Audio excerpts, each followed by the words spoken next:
Guys, இன்னைக்கு வந்துட்டு மரவள்ளி கிழங்குல வடை. நான் இது வரைக்கும் சாப்பிட்டதே இல்லை. ஃபர்ஸ்ட் டைம் அம்மா செஞ்சு தராங்க. டேஸ்ட் எப்படி இருக்குது அப்படின்றத பார்த்துடலாம்.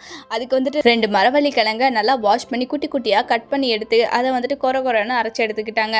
அதை ஒரு பவுலுக்கு ட்ரான்ஸ்ஃபர் பண்ணி அது கூட வந்துட்டு பார்த்திங்க அப்படின்னா கொத்தமல்லி தழை, பச்சை மிளகா, அது கூட வெங்காயம், இஞ்சி பூண்டு பேஸ்ட்டு, தென் முக்கிய குறிப்பு இதில் வந்துட்டு சோம்பையும் சீரகத்தையும் ஆட் பண்ணி அரைச்சிக்கிட்டாங்க. அதை எல்லாத்தையும் போட்டு நல்லா வந்துட்டு மிக்ஸ் பண்ணி விட்டுக்கிட்டாங்க. தேவையான அளவுக்கு உப்பையும் சேர்த்துக்கோங்க. உப்பை சேர்த்து நல்லா வந்துட்டு மிக்ஸ் பண்ணிக்கிறேங்க. மிக்ஸ் பண்ணதுக்கப்புறமா கொஞ்சமாக கடலை மாவு, கொஞ்சமாக அரிசி மாவு, இது எல்லாத்தையும் சேர்த்து நல்லா வந்துட்டு மிக்ஸ் பண்ணியாச்சு. மிக்ஸ் பண்ணி வடை மாவு பதத்துக்கு வந்துருச்சுங்க.